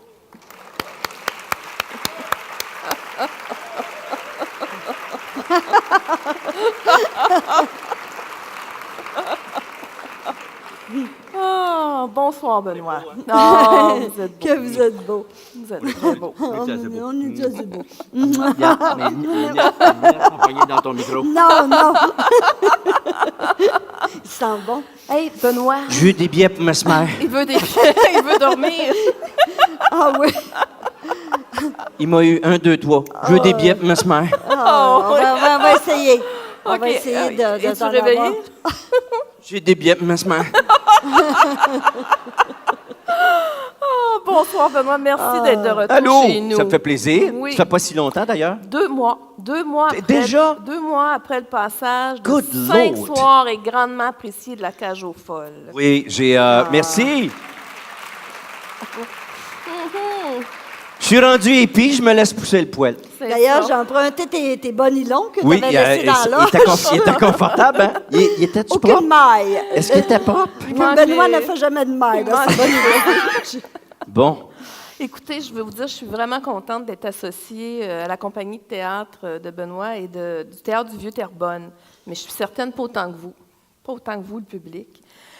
Parce que présenter une pièce presque en exclusivité avec Terrebonne et Québec, c'est un privilège. Ah, ben c'est un privilège pour nous. Oui. Oui, c'est absolument. formidable. On est très contents justement de cette association-là, qui existe, mon Dieu, déjà depuis quelques années, Oui, quand même. c'est la 2e année. C'est la 2e année, là, Oui, déjà, oui, qu'on... c'est ça. Qu'est-ce qu'il y a? Pas si longtemps que ça. C'est parce que ce que vous savez pas, c'est que ça s'organise des années à l'avance, cette affaire-là. Là. Ça se fait pas du jour au lendemain. Allô, Julie, tu voudrais-tu qu'on ait notre show chez vous? Ben oui, venez-vous-en. Tu sais, on a un trou, là. Non! Non, c'est vrai. Jaser entre vous autres, on va jaser, nous autres. Oui, c'est effectivement un grand privilège. On est très, très heureux parce que on rêve, nous autres aussi, d'un brou. Tu sais, tout le monde rêve de non, ça. tu sais, on l'a joué 101 fois à la Cage aux Folles. Donc on était, ma foi, à 3626 représentations près. De Brou. C'était Ouais. presque ça. Mais là, Ceci dit, je me vois pas faire 30 ans avec des bas culottes. non. J'ai des talons hauts. Non, je sais pas, j'ai comme dédain. Mais dans la puce à l'oreille, est-ce que tu portes le talon haut et Non, non, madame. Non, dans la puce à l'oreille de Feydeau. D'abord, ce qui est formidable, c'est que ça fait des années, en fait, depuis le début de la direction artistique à Terrebonne. Donc là, on remonte à il y a 7 ans. C'est un contrat de 3 ans, mais comme je ne sais pas compter, on est rendu à 7 ans. Et depuis le tout début, on sait c'est quoi, on sait comment ça peut être complexe, mettre en branle un projet théâtral. c'est beaucoup de sous, c'est beaucoup d'organisation, etc. Puis on se disait, bon, avec le type de salle que nous avons, le type de loge que nous avons, ce serait bien de faire des productions à peu près, je dirais, 5 comédiens. Ce serait formidable, tu sais. Des fois, c'est des donnes de même qu'on se donne, puis on se dit, on va essayer de respecter ça. Ma première année, j'ai fait faux bond, nous étions 8. L'année suivante, 9. La troisième année, 10. C'est vraiment un problème La de cage aux folles, calcul. 13. Je me suis dit, continuons dans cette lancée et perdons de l'argent allègrement. Et continuons avec une production. Je disais, on va monter du Fédo à un moment donné. Et Fédo, on sait, ça peut varier entre, je dirais, les pièces en un acte, je dirais 3-4 personnages, jusqu'à à peu près 32. Bon, je ne suis pas rendu à Shakespeare. On a un projet d'agrandissement. Oui, là. c'est une excellente idée. On va le faire à l'extérieur, je pense, dans le parking. Et finalement, on est allé chercher une espèce de médiane. Alors, on est allé chercher une pièce de Fédo à 13 personnages. On revient à 13 sur scène avec un double plateau tournant. Oh, oui. Ouais, c'est pas petit. C'est-à-dire que l'ensemble, la totalité de notre décor sera sur un plateau tournant de 32 pieds de diamètre. Alors, tout le décor va virer de bord. Pourquoi? Parce que ce mosaïque de Fédo-là, qui écrivait ses pièces au début du siècle du 20e, donc la pièce se situe à Paris en 1907, il a écrit lui-même comment fonctionnaient les plateaux tournants, en 1907, s'il vous plaît. Et c'est parce que il faisait deux entractes. Aimez-vous ça, 2 entractes? Non. Nous autres non plus. Alors, non. Est-ce que je pourrais avoir des billets pour le messe? Alors, on s'est dit, on ne fera pas 2 entractes. Ce qu'on va faire, c'est qu'on va trouver une espèce de période dans le 2e acte où il y a un punch, et ce sera là notre entracte. Ça nous obligeait donc, parce que pourquoi les entractes chez Fédo? Pour permettre, évidemment, aux techniciens de scène de changer le décor. Alors, on s'est dit, alors il va falloir que ce changement-là se fasse à vue et que ça soit sexy. Ouais. Ça n'a pas l'air, excusez, prenez une pause, jasant de vous autres, on va replacer le décor. Donc, on s'est dit, alors, ce serait bien, puisque le premier acte se passe chez moi, monsieur qui s'appelle Champ de Bise. Ça vous donne une idée du ton. Oui. Et le 2e acte se passe à l'hôtel du Minet-Galant, dans la ville de Montretout. Montretout. Ça vous donne une idée? Et dans cet hôtel-là, je joue mon propre sosie, ce qui va être assez facile pour moi. Et c'est un autre personnage dans la pièce. Et évidemment, ma propre épouse, qui croyait me pincer en plein état d'adultère au Minet-Galant, va penser que c'est moi, parce que j'y ressemble. Mais c'est pas moi. Me suis-tu, Julie, où tu veux que je fasse un dessin? Oui, OK. Et puis, et là, cet autre personnage-là s'appelle Poche. Ça vous donne une idée du costume. Et donc, on se transforme et on s'en va à l'hôtel du Minet-Galant pour l'acte 2 et on revient chez Champ de Bise à l'acte 3. Alors, on s'est dit, il faut un plateau tournant. Et pourquoi un 2e plateau tournant qui est situé sur le premier plateau tournant, celui-là plus petit? C'est parce que, comme c'est un hôtel de passe au Minet-Galant pour faire nos gaudrioles, n'est-ce pas? Alors, comme c'était... Vous n'avez pas ça ici dans la région, là. On va vous expliquer quand on va venir. Il y aura un lexique dans le programme, on vous expliquera. Et donc, qu'est-ce qui se passe à ce moment-là? C'est que dans ce merveilleux hôtel Minet-Galant, si jamais tu te fais attraper par ta femme, elle savait, tu sais, elle est venue, elle sait que tu es dans la toit, elle ouvre la porte. Si tu veux pas te faire pincer, il y a un bouton à côté de ton lit. Tu appuies sur le bouton et schlac, tu disparais dans le mur. Apparaît un autre lit dans lequel Marc Legault sera couché en train de tricoter et de se plaindre de ses rhumatismes. Comme ça, tu peux faire la gaudriole sans te faire pincer. Ça veut dire un autre plateau tournant qui va tourner vite, vite. On s'est rassuré, Marc n'a pas le mal de cœur. Là, mes techniciens, je suis certaine qu'ils vont demander congé. Là. C'est sûr et certain que... Oui, surtout que le 2e tourne à bras.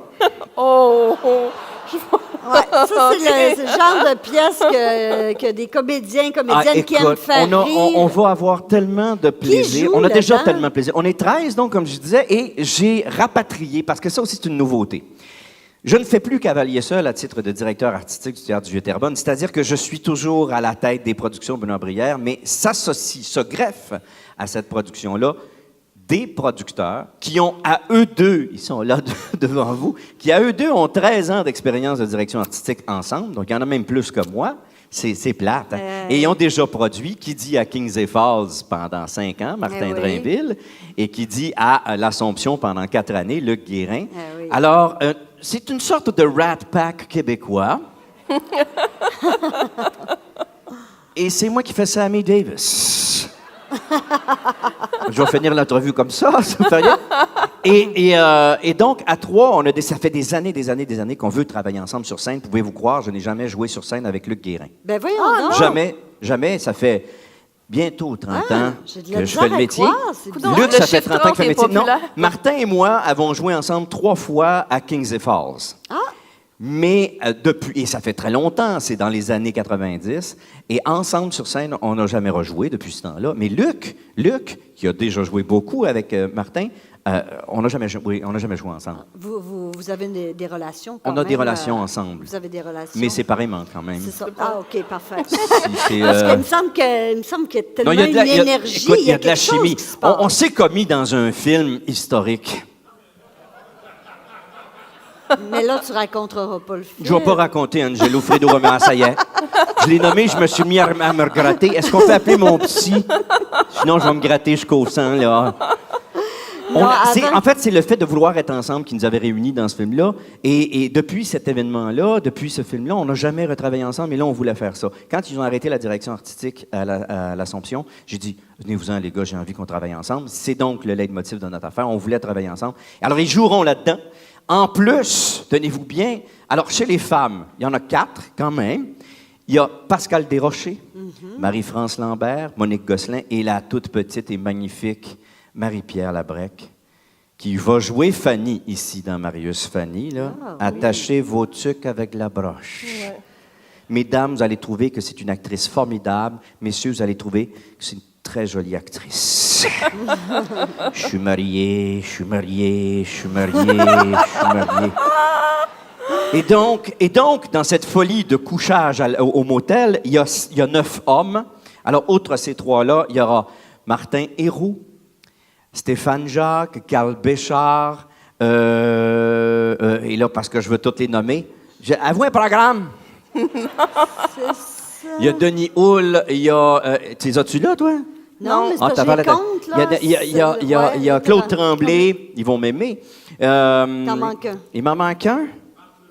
Marc Legault, je l'ai nommé quand même. Merci infiniment au grand producteur devant l'Éternel.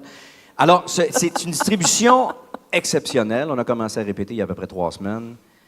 C'est effrayant. Pauvre Alain Zouvi qui fait la mise en scène. En ce moment, il fait surtout de la discipline. Oui, j'en doute pas un instant. Alors, Julie, public, je vais vous kidnapper Benoît. Parce qu'il pourrait parler pendant des heures. Moi, je peux rester ici si vous voulez. Puis tout le monde voudrait jouer dans des pièces comme ça. Alors, je vais en profiter pour le cruiser pour sa prochaine production. Oui, applaudissez-le, il est formidable. Viens, Benoît, viens.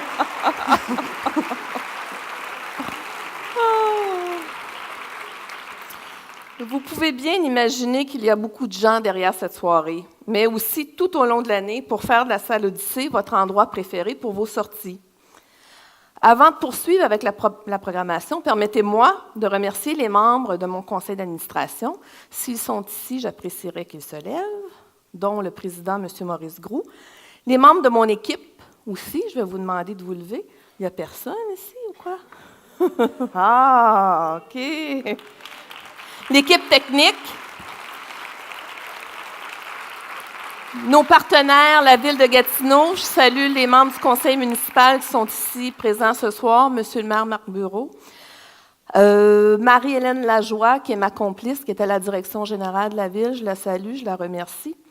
Le ministère de la Culture et des Communications du Québec, Patrimoine canadien, Desjardins, Gazifère, Mudispec. Un grand merci aussi aux médias qui nous couvrent toujours avec beaucoup d'intérêt et d'enthousiasme. Si on ne les avait pas, vous ne seriez pas ici. Maintenant, du côté de la chanson. Notre prochaine invitée mélange le pop et le classique. Elle transforme le rock en classico-lyrique. Bref, Elle adapte des classiques du rock et du métal à sa manière. Voici la très talentueuse Brigitte M.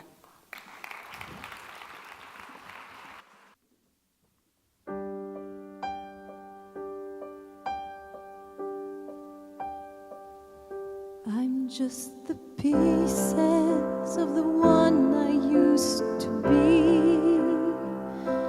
Too many bitter tears are raining down on me.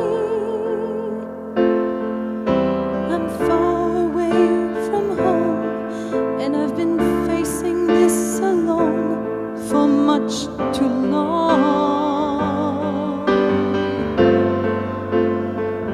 Io sento che qualcuno non mi ha detto mai su come poi si cresce a vivere così.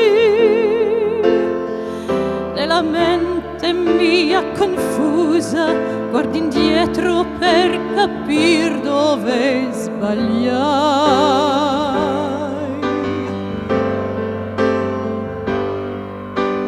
Too much love will kill you if you can't make up your mind. Torn between the lover and the love you leave behind. You're headed for disaster, 'cause you've never read the signs. Too much love will kill you every time.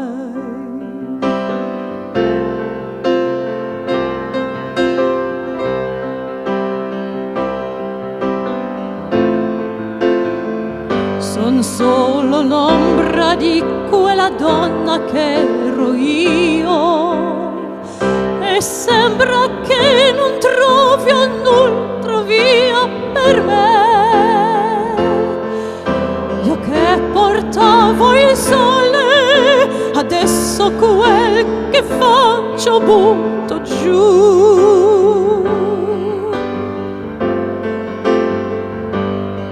How would it be if you were standing in my shoes?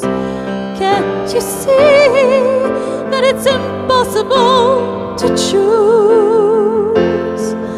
No, there's no making sense of it. Every way I go, I have to lose.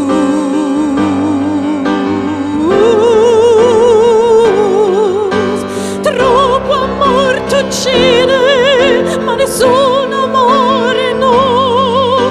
È la forza che tu hai dentro che ti fa gridare ancora. Di dolore impazzirai se la vedi mai lo sai. Troppo amor t'uccide, sì lo sai.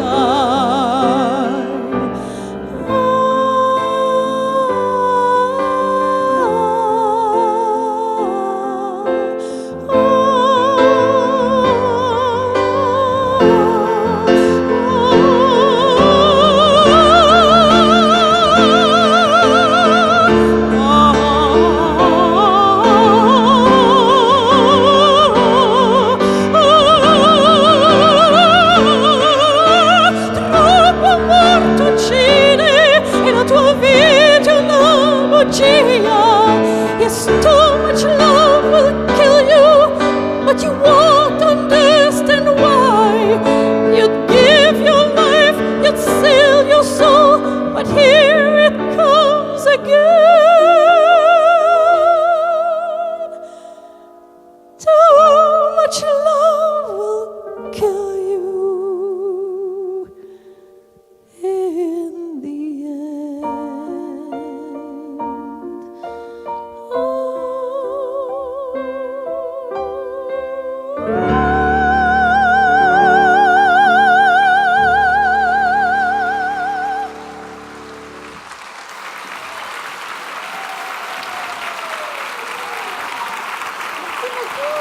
Brigitte M. Merci. Wow, c'est chaleureux. Merci beaucoup. C'est le fun, hein? Wow. Ah, vous me touchez beaucoup. Merci. Brigitte a présenté un spectacle mémorable à l'Oratoire Saint-Joseph. Oui, tout récemment, au mois de mars. C'était un grand déploiement. Oui, on a eu un beau succès. Je suis très contente. Par rapport au spectacle à l'Oratoire et ce qu'on va avoir ici... Vous allez avoir tout ce qu'il y a eu à l'Oratoire, là. Mais c'est... peut-être moins grandiose dans le déploiement, là, comment je pourrais dire, en largeur et en hauteur. Il ne faut pas oublier qu'à l'Oratoire Saint-Joseph, c'était dans la basilique. Et du plancher où est-ce que moi j'évoluais jusqu'au plafond, il y a 150 pieds d'auteur. C'est vraiment un endroit gigantesque. Alors, on va simplifier un petit peu pour ici, mais on ne perd pas l'essence du spectacle. La magie du spectacle, ça va être la même. Là. Puis je vous le dis, il y a des éléments de décor extraordinaires dans ce spectacle-là. Ben oui, juste pour vous en donner un petit peu un aperçu. Les décors, les costumes ont été créés par Michel Robida. Puis Michel Robida a fait les spectacles à l'époque pour Diane Dufresne. Alors, on est dans le grandiose, dans le flamboyant, dans l'audacieux, je vous dirais, pour les costumes. Absolument. Puis pour vous donner un petit...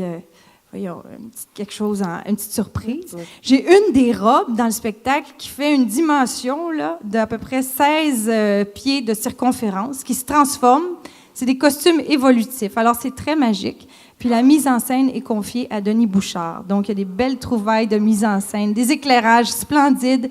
Je pense que c'est un spectacle avec beaucoup de magie parce que c'est vraiment ça que je voulais offrir au public.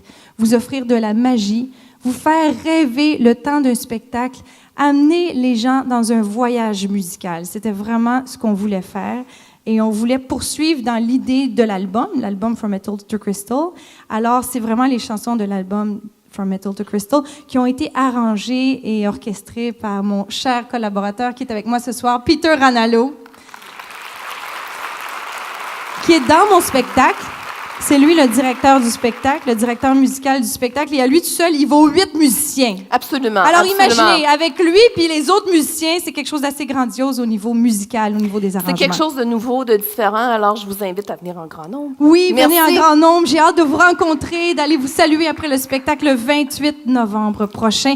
Et je veux remercier la salle Odyssée d'avoir choisi mon spectacle pour la programmation de cette année. Je suis très heureuse d'être Une belle découverte que je voulais faire partager. Merci beaucoup. Merci tout le monde. Merci. En chanson, plusieurs artistes arrivent avec un nouveau spectacle, dont notre rocker préféré, Éric Lapointe, puis Daniel Bélanger, Marie-Michel Desrosiers, Sylvain Cossette, Linda Lemay, et en spectacle de Noël, Marie-Ève Janvier et Jean-François Brault. Vous pourrez voir ou revoir Marie-Mé, Patrick Normand, Paul Darèche, Mes Aïeux et Rock Voisine. Cet été sera aussi le retour de la série Côté Jardin. Vous savez, ces fameux spectacles gratuits sous les étoiles du mois de juillet, les lundis du mois de juillet à la Place de la Cité. Je remercie la Ville de Gatineau pour cette belle collaboration. Donc, vous applaudirez cet été, les lundis, Jérôme Charlebois, Amélie Veil, Madame Moustache, et notre prochain invité, qui viendra présenter Danza, un album très punch au rythme cubain. Mesdames et messieurs, accueillez Dominique Hudson.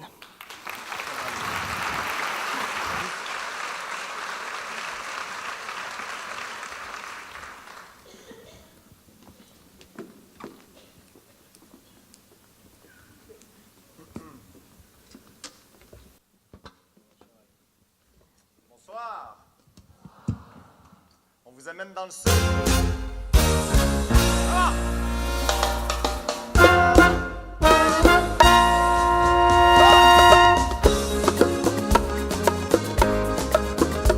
C'est bon, ça, j'aime ça.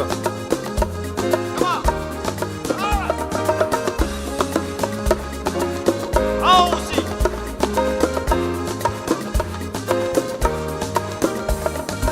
Il est 5 heures, les terrasses sont en feu, on va pouvoir s'amuser un peu. La ville est sous l'effet de la danse.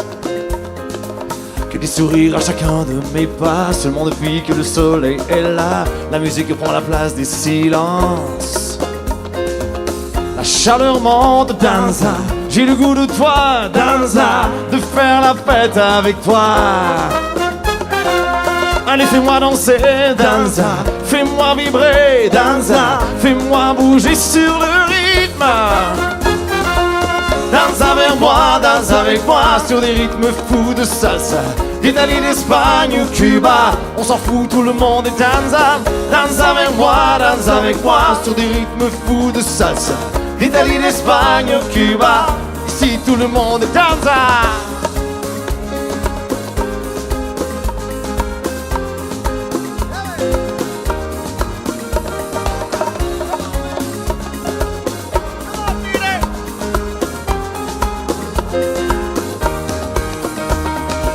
Chaque jour le soleil sur ma peau, tous les hits qui jouent à la radio, tout ce qu'il faut pour que l'été soit chaud. La chaleur a aiguisé tous nos sens, on va tous entrer en transe, flirter avec la cadence. La chaleur monte, danza, j'ai le goût de toi, danza, de faire la fête avec toi. Allez, fais-moi danser, danza, fais-moi vibrer, danza, fais-moi bouger sur le rythme. Danse avec moi sur des rythmes fous de salsa. D'Italie, d'Espagne ou Cuba, on s'en fout, tout le monde est danza. Danse avec moi sur des rythmes fous de salsa. D'Italie, d'Espagne ou Cuba, ici tout le monde est danza.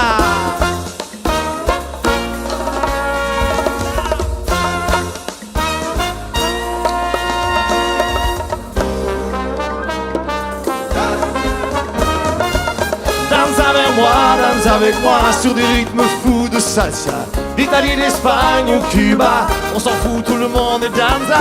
Danse avec moi sur des rythmes fous de salsa. D'Italie, d'Espagne ou Cuba, ici tout le monde est danza.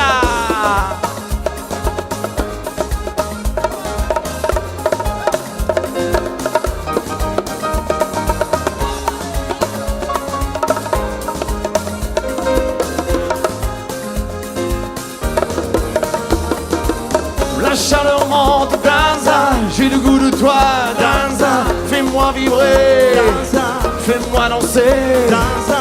La chaleur monte, danza, j'ai le goût de toi, danza, fais-moi vibrer, danza, fais-moi danser.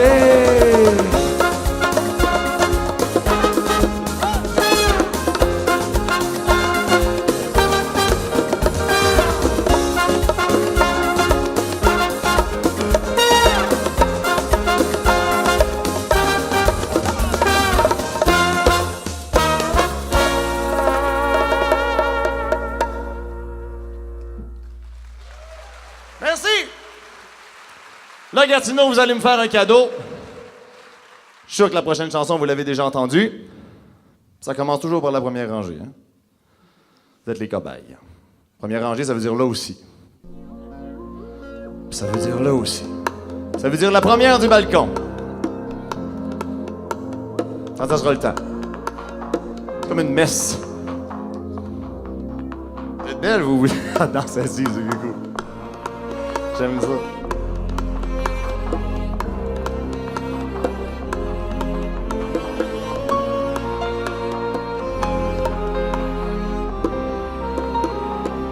Quand je vois tes yeux, je suis amoureux. Quand j'entends ta voix, je suis fou de joie. Quand je vois tes yeux, je suis amoureux. Quand j'entends ta voix, je suis fou de toi. Fou de toi, fou de toi. Ça me prend les mains. Fou de toi, fou de toi.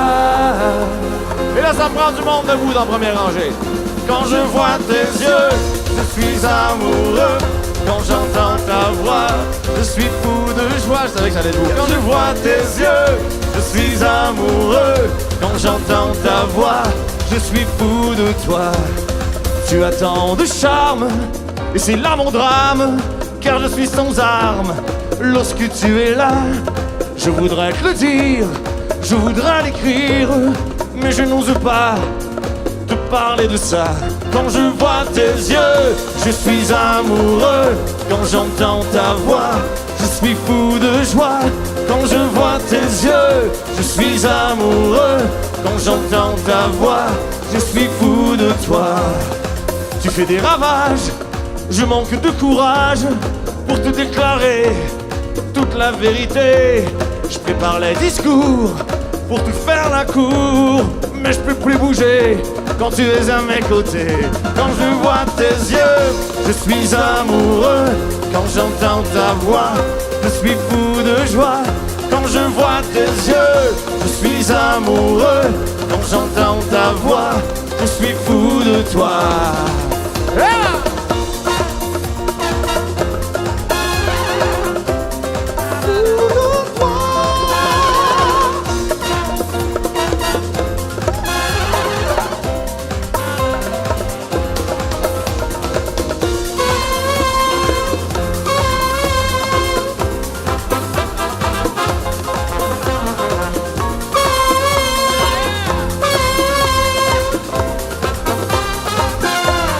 Mais tu m'impressionnes, souvent je frissonne quand me vient l'idée de te rencontrer. Je n'ai pas confiance, je manque d'assurance et je fais semblant de jouer les indifférents. Quand je vois tes yeux, je suis amoureux. Quand j'entends ta voix, je suis fou de joie. Quand je vois tes yeux, je suis amoureux. Quand j'entends ta voix, je suis fou de toi. Fou de toi, fou de toi.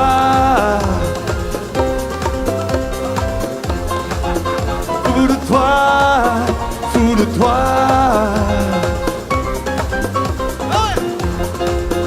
Fou de toi, fou de toi. Fou de toi, fou de toi, fou de toi. Quand je vois tes yeux, je suis amoureux. Quand j'entends ta voix, je suis fou de joie. Quand je vois tes yeux, je suis amoureux. Quand j'entends ta voix, je suis fou de toi. Quand je vois tes yeux, je suis amoureux. Quand j'entends ta voix, je suis fou de joie. Quand je vois tes yeux, je suis amoureux. Quand j'entends ta voix, je suis fou de toi. Quand je vois tes yeux, je suis amoureux. Quand j'entends ta voix, je suis fou de joie. Quand je vois tes yeux, je suis amoureux. Quand j'entends ta voix, je suis fou de toi. On se voit le 8 juillet. Madame, si vous êtes là le 8 juillet, là, je m'en vais danser avec vous. Bravo! Merci. Bravo, Dominique! Merci, mais je m'en allais. Moi. Bravo! Tu t'es rendu au sommet des palmarès radio avec cette chanson. Tu dois être fier. Très fier, honnêtement, parce que c'est un premier hit radio, donc ça sera toujours le premier hit radio. Ah. Ça va toujours me toucher énormément de la chanter, puis je vais toujours la chanter, honnêtement. Puis surtout quand elle était assez belle. Je l'ai pas vu. Ah oui, non, mais moi j'aime ça.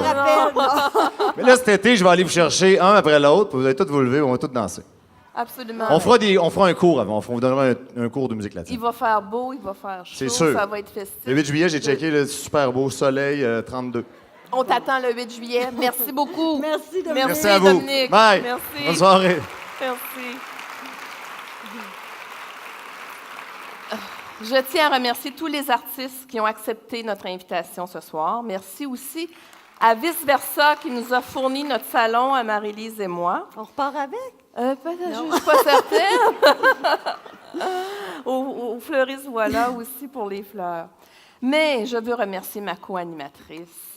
C'est le fun de co-animer à deux. Merci beaucoup, Marie-Lise. Ça m'a fait plaisir. Merci beaucoup. Pour les médias, dans quelques minutes, les artistes seront disponibles ici pour des entrevues. Je vous rappelle que les abonnements de l'Odyssée Théâtre et l'Odyssée Jazz sont disponibles dès ce soir. Pour les abonnés, vous avez une enveloppe qui vous attend dans le corridor de la billetterie à votre nom. La billetterie sera ouverte jusqu'à 22h. On va peut-être déroger, 22h30, peut-être 23h. Pour les détenteurs de la carte Odyssée seulement. Pour le grand public, les billets seront disponibles dès mercredi le 1er mai. Mais il y a 2 paires de billets qui sont disponibles maintenant pour mon spectacle. Je ne sais pas à qui je vais les donner. Ça, j'ai de la misère. Non, Benoît, je peux pas. Parce que le monde va dire qu'il y a un parti pris.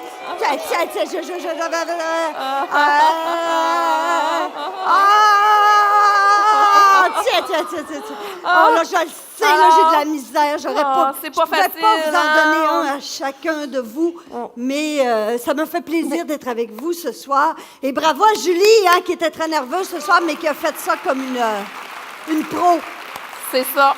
Alors, écoutez, c'est déjà terminé. Je vous invite à vous rendre au foyer. Il y a du fromage, il y a de la bière pour une belle dégustation. Bonne fin de soirée, bonne saison. Et n'oubliez pas, là, les fauteuils, là, ils attendent seulement que vous. Merci. Moi, je trouve que leur programmation avec les années s'améliore de beaucoup, OK, parce que ça fait plus que depuis 1990, OK, que je suis ici, que je suis abonnée. Et je trouve que c'est une équipe dynamique, puis je trouve ça bien intéressant, ce qu'ils nous offrent comme programmation. Je pense que tous les choix sont judicieux. Et puis, je pense que je vais être ici pas mal tous les soirs.